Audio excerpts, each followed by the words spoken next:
2019 के चुनाव में एक साल से कम का वक्त बचा है और देश में सियासत में सामाजिक तौर पर या फिर राजनीतिक तौर पर जो कुछ हो रहा है वो उसी चुनाव को ध्यान में रखकर हो रहा है।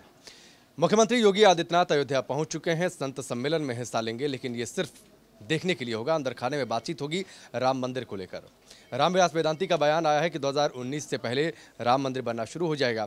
सवाल यह कि क्या सब कुछ इतना आसान है, क्योंकि मामला सुप्रीम कोर्ट में चल रहा है, तो क्या कोर्ट के आदेश के बिना वहां पर राम मंदिर का निर्माण शुरू हो जाएगा? ये बयान आखिरकार किस आधार पर? सत्या हमारे साथ हैं, संजीव जी हमारे साथ हैं, सुधीर हमारे साथ हैं और कृष्णा जी हमारे साथ हैं। इनसे हम बातचीत करेंगे और बड़े दिलचस्प साथी हैं ये, क्योंकि अक्सर डिबेट होती रहती है न्यूज़ रूम में इन सब मसलों को लेकर। सत्या, सबसे पहले सुप्रीम कोर्ट में यह मामला चल रहा है, रामविलास वेदांती ने कह दिया कि राम मंदिर बनेगा 2019 से पहले। क्या इतना आसान है सब कुछ इस देश में? मैं पूछता हूं कि रामविलास वेदांती है कौन बोलने वाला कि 2019 से पहले मंदिर बन जाएगा? यही बनवाएंगे क्या? इन्हीं के हाथ में है क्या सब कुछ? ये पूरा संविधान, देश का कानून सब इन्हीं के दोनों पॉकेट में है क्या कि ये बनवा देंगे? इतना आसान है? सुप्रीम कोर्ट का चीफ जस्टिस जो है वो मामले की सुनवाई कर रहे हैं वो, और उनका स्टेक दांव पे है। उनकी क्रेडिबिलिटी इस मंदिर की वजह से उन पे 50 सवाल उठ रहे हैं। और एक रामविलास वेदांती, एक फलां विलास वेदांती कहीं से उठते हैं, कहते हैं कि मंदिर बनवा देंगे। अच्छा, बाकी ये तय बात है, इस देश में संविधान है, कानून के हिसाब से देश चलता है। एक मामला अगर सब जुडिश है तो उसमें कोई ऐसा स्टेटमेंट कैसे दे सकता है कि 2019 से पहले राम मंदिर बनना शुरू हो जाएगा? ये स्टेटमेंट जो है इससे रिलेशन ही नहीं है राकेश, की जो है वो सुप्रीम कोर्ट में पेंडिंग है या नहीं है।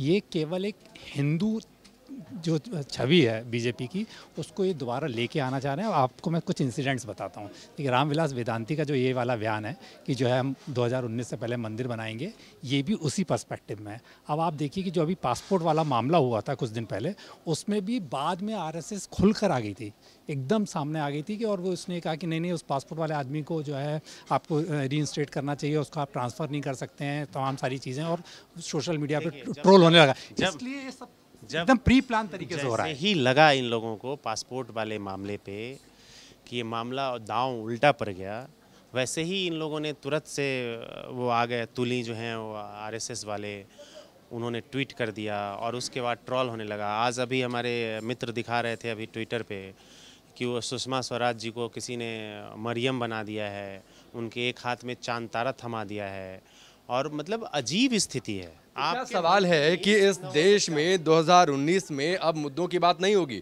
क्या सिर्फ हिंदू और मुस्लिम की बात होगी? क्या सब कुछ सिर्फ धर्म के तराजू में तौल कर देखा जाएगा? सुधीर, आपको क्या लगता है? क्योंकि रामविलास वेदांती ने कह दिया ये देश संविधान से चलता है, तो आप कैसे कह सकते हैं सुप्रीम कोर्ट अगर कोई फैसला ना दे उससे पहले आप कैसे कहेंगे कि राम मंदिर बनेगा? फिर सवाल ये, जिस मसले का इन्होंने जिक्र किया, पासपोर्ट वाले मसले का जिक्र किया कि वहाँ पर भी धर्म को हथियार बनाया गया, तो क्या सब कुछ इस देश में हिंदू और मुस्लिम से तय होगा? नहीं, देखिए, वेदांती जी ने जो भी कहा है उसमें बहुत कुछ गलत नहीं कहा है। मैं सत्या जी की बात से एग्री नहीं करता हूँ। सुप्रीम कोर्ट आदेश नहीं देगा, मंदिर पहले बनना शुरू हो जाएगा? नहीं, उसका मैं पूरी बात, मेरी अगर ख़त्म होगी तो आपको पता चल जाएगा कि ऐसा मैंने क्यों कहा। क्योंकि आप लोगों को याद होगा सुप्रीम कोर्ट ने ही जब इसकी सुनवाई अभी शुरू हुई थी थोड़े टाइम पहले, तो चीफ जस्टिस ने ये कहा था कि अगर बाहर कुछ हो सकता है तो मैं खुद तैयार हूं पहल करने के लिए, अगर बाहर समझौता हो जाता है। बाहर कौन करेगा समझौता? ये मैं नहीं बोल रहा हूं, ये चीफ जस्टिस का कहना है। जाहिर है कि पक्षकार करेंगे उसमें, और जो राम जन्मभूमि का जो मसला है उसमें कई पक्षकार हैं। मतलब ऐसा नहीं कि सिर्फ 2 पक्षकार हैं, हाशिम अंसारी या इधर से जो अखाड़ा है, ऐसा नहीं। उसमें हाशिम अंसारी और लोग तो कह चुके हैं कि हम बातचीत नहीं करेंगे, जो मसला होगा कोर्ट से। तो है भी नहीं, उनके जो उनके बेटे का जो भी आगे पक्ष है, जो भी, मतलब एक एग्जाम्पल दे रहा हूँ, उस समय वो थे वहाँ, अब थे, उस समय की बात है। मेरा ये कहना है कि अगर कोई सन्यासी, कोई बाबा जिसकी पहुंच अच्छी है और जो सबको साथ लेकर अगर बातचीत करने का प्रयास कर रहा है, वो कहता है कि इसको मुद्दे को हल करना चाहिए, तो उसमें कोई बुराई नहीं। तो उन्होंने ये कहा कि बातचीत होगी, वो तो कह रहे हैं कि 2019 से पहले बनना शुरू हो जाएगा। ये कहा कि दूसरा पक्ष बातचीत के लिए तैयार है, हम बातचीत करेंगे और उस मसले का हल निकालेंगे। वो ये तो जाहिर है ना कि वेदांती या जो उस पक्ष के लोग हैं, वो तो ये हमें, वो कभी ये नहीं कहेंगे कि मस्जिद बनेगी। अगर मेरा कोई विवाद चल रहा है तो मैं हमेशा ये बोलूँगा ना कि जो मेरे पक्ष का फैसला है वो हो जाएगा। मैं क्यों कभी बोलूँगा कि जो विरोधी पक्ष का फैसला है वो हो जाएगा? तो वेदांती ने जो कहा वो नेचुरल जस्टिस के हिसाब से बिल्कुल सही कहा है। उनके पक्ष के हिसाब से उनको वहाँ मंदिर ही चाहिए, ये वो हमेशा से बोलते हैं, यही उन्होंने फिर से बोला है।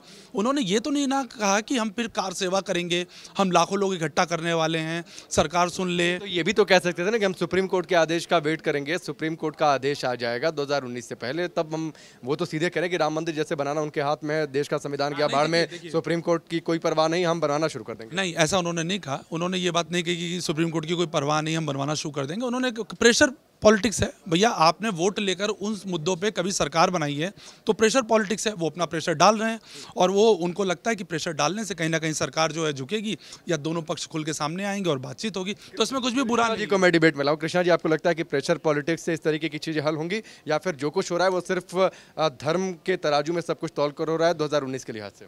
देखिए, आज जो है सो आस्था, धर्म, विश्वास सबका राजनीतिकरण हो रहा है। 2019 की बात करें, हर कोई पॉलिटिकल पार्टी को लगता है कि 2019 हमारा सामने है। आप कुछ ही दिन पहले के बाद देखिए, सुप्रीम कोर्ट में बहस चल रही थी, कपिल सिब्बल किसका वहाँ कर रहे थे, प्रोसिक्यूट कर रहे थे। कपिल सिब्बल कहते हैं माय लॉर्ड जज को कि ये जुलाई 2019 के बाद इसकी सुनवाई होनी चाहिए। आज वेदांती कहते हैं कि वहाँ पर राम मंदिर का हम तैयारी शुरू कर चाहिए, राम मंदिर बनना चाहिए। तो कपिल सिब्बल वहाँ किसको रिप्रेजेंट कर रहे थे? कांग्रेस पार्टी को रिप्रेजेंट कर रहे थे या फिर वो सुन्नी वक्फ बोर्ड को रिप्रेजेंट कर रहे थे या किसको कर रहे थे? कांग्रेस कहती है कि भाई मैं इससे पल्ला झाड़ता हूँ, मैं इसके साथ नहीं हूँ। आखिर इसके पीछे कोई न कोई तो है। मुद्दा क्या है? मुद्दा 2019 का चुनाव है। क्या बीजेपी चाहती है कि वहाँ मंदिर बन जाए? बीजेपी कहती है कि मैं सुप्रीम कोर्ट के फैसले का मैं स्वागत करता हूँ, लेकिन वेदांत सीधा सीधा हिंदू और मुस्लिम करना, पोलराइजेशन करना है इनको। इलेक्शन आ रहा है 2000, कोई मंदिर का कोई मुद्दा नहीं है। और जिस तो ये तो काम हर पार्टी कर रही है ना, ये काम तो हर पार्टी कर रही है ना, कौन पोलराइजेशन नहीं कर रहा है? आपने कुछ काम किया, जिस कपिल सिब्बल का इन्होंने जिक्र किया, आखिर क्यों एक मुद्दे को सिर्फ चुनाव के लिए? मेरी बात सुनिए, वो कपिल सिब्बल ने जो किया वो गलत किया, मैं उसका समर्थन नहीं कर रहा।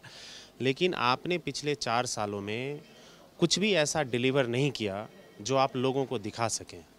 देश का युवा सड़क पे है, उसके पास नौकरी नहीं है, किसान जो है वो हाय हाय कर रहा है, उसकी फसलों का उचित दाम नहीं है। कहाँ आप 3 गुनी कीमत दिलवाने वाले थे? जब आप कुछ नहीं करेंगे क्यों नहीं देखा जा सकता? पहले एक लंबा चौड़ा पैरा होता मैनिफेस्टो में, अब एक लाइन कुछ वर्ष में सिमट कर रह गए हैं राम भाजपा के मैनिफेस्टो में। 8 साल पहले सुप्रीम कोर्ट में मामला 2010 में 11 में सुनवाई होती है इलाहाबाद से कोर्ट से हाई कोर्ट सुप्रीम कोर्ट मामला शिफ्ट किया जाता है। सरकार किसकी थी? कांग्रेस की सरकार थी, मनमोहन सिंह की सरकार थी।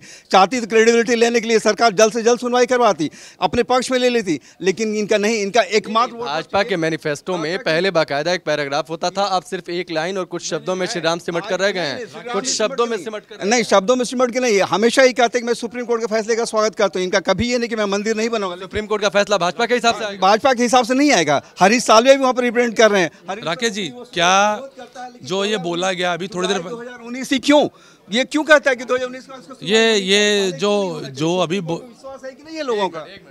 ये जो अभी बोला गया कि भैया ये मुद्दा डाइवर्ट किया जा रहा है, राम मंदिर का ध्रुवीकरण वगैरह, जो क्या ये नरेंद्र मोदी ने बोला कि हम मंदिर बनाएंगे? क्या ये अरुण जेटली ने बोला? क्या ये राजनाथ सिंह ने बोला? चुनावी मुद्दा तो है ना भाजपा का। नहीं, अभी ये इन्हीं के सवाल में इन्हीं का जवाब है। नरेंद्र मोदी नहीं बोलेंगे, अरुण जेटली नहीं बोलेंगे, क्योंकि वो एक ऐसे पोस्ट पे बैठे हुए हैं। आप किससे बुलवाएंगे? वो आपने ये तो आरोप है। एक जवाब दीजिए, भाजपा का चुनावी मुद्दा है कि नहीं है? नहीं, मैं कोई भाजपा का प्रवक्ता नहीं हूँ। भाजपा का चुनावी मुद्दा है कि नहीं? भाजपा का चुनावी मुद्दा ये आज से नहीं है, अटल आडवाणी के टाइम से चुनावी मुद्दा करेगा। इसको कौन मना करेगा? मुद्दा है ना, एक मैनिफेस्टो में बात होती थी ना। अब दो शब्दों में राम क्यों सिमट नहीं है? चुनावी मुद्दा होना कोई अपराध नहीं है, लेकिन इन्होंने कहा कि नरेंद्र मोदी ने बुलवाया या किसी ने ये बहुत नरेंद्र मोदी सिंबॉलिक है। नरेंद्र मोदी कहने से मतलब नरेंद्र मोदी, ये तो सिंबॉलिक है। नहीं, मैं कह दूं सर, किसी प्रधानमंत्री ने किसी के मुंह से बुलवाया, ये कितना बड़ा आरोप है? ये मतलब नहीं, सवाल ये कि पॉलिटिकल पार्टीज हैं, उनको इस तरीके से पोलराइज करना है। मोदी से मतलब नहीं, he is on constitutional post, he is prime minister of India. वो इस तरीके की चीज़ नहीं आप उनके लिए कह सकते। लेकिन सबसे बड़ी बात ये है कि पार्टीज इसको एकदम पोलराइजेशन के मोड पर लेकर जा रखे हैं। एक मुंह आपका जो है वो उधर आ गया अपने पूरे एकदम। कहा पार्टी बीजेपी ही क्यों? कांग्रेस ताला किसने खुलवाया? 1984 में राजीव गांधी ताला खुलवाते हैं। कांग्रेस क्यों नहीं चाहिए अपने हक में लेने के लिए? कांग्रेस चाहती तो अपने हाथ में ले सकती थी, इस मूवमेंट को आगे बढ़ाती, अपना क्रेडिबिलिटी लेने के लिए, लोगों पे विश्वास जमाने के।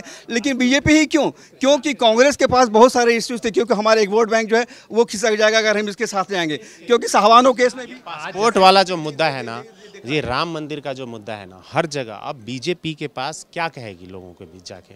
मैं अभी अपने गांव गया हुआ था, सुनिए एक मिनट, नहीं है ये तो गलत मिनट के लिए मैं बता रहा हूँ। मैं अभी अपने घर गया हुआ था, मैं बिहार से आता हूँ और मैं अपने दिया लोगों ने पासपोर्ट वाले मुद्दे पे तो आखिरकार नहीं, इन्होंने धर्म के लिहाज से बोला कि धर्म को हथियार बनाया गया वहां पर। अरे पासपोर्ट वाले मुद्दे को अगर धर्म को हथियार बनाया गया तो निशाना किस पे मारा गया? निशाना बीजेपी की सरकार पे था। तो सुनिए, मैं ये कह रहा हूँ कि मैं और बीजेपी की सरकार को नुकसान पहुंचाया गया, ये तो पूरी कर दूं। सुधीर एक मिनट, मैं अभी अपने घर गया हुआ था, कम से कम मैं 100-150 लोगों से मिला। ऐसे लोग हैं जो मतलब जिनमें से 150 लोगों में से 100 लोगों ने जरूर पिछली बार बीजेपी का समर्थन किया होगा, ऐसा उनका कहना था।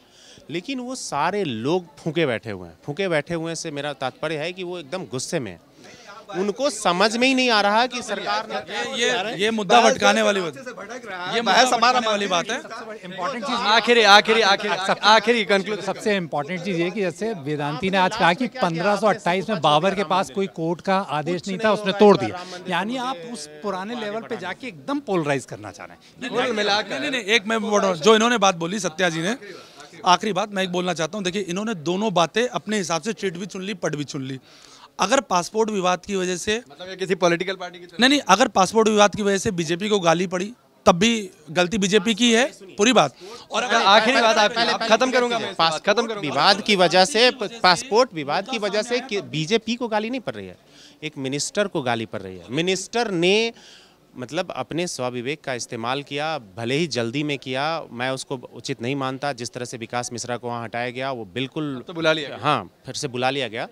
लेकिन मैं ये कह रहा हूँ, नहीं होंगी वो, हाँ नहीं सिंबॉलिक मैं बता रहा हूँ। ये बहस जो है, बहस चलती रहेगी, लेकिन इतना ठीक है।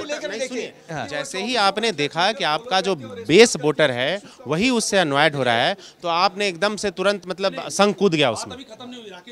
अगर मान लीजिए कि बात तो 2019 तक खत्म नहीं होगी, नहीं बात तो 2019 तक खत्म नहीं होगी, बात तो 2019 तक तय नहीं होगी। और सच तो यही है कि सियासत में राजनीतिक तौर पर जो कुछ भी हो रहा है, जो कुछ बयान दिए जा रहे हैं या फिर जो कुछ घटनाक्रम हो रहे हैं, आज अगर योगी आदित्यनाथ अयोध्या पहुंचे हुए हैं तो इतना तो तय है कि जो कुछ इस देश में हो रहा है, जो कुछ सियासत और राजनीतिक तौर पर जो कुछ हो रहा है, वो सिर्फ और सिर्फ 2019 को ध्यान में रखकर हो रहा है और उसी के हिसाब से बिसात बिछाई जा रही है अपनी अपनी जीत के लिए। फिलहाल अभी के लिए बस इतना ही।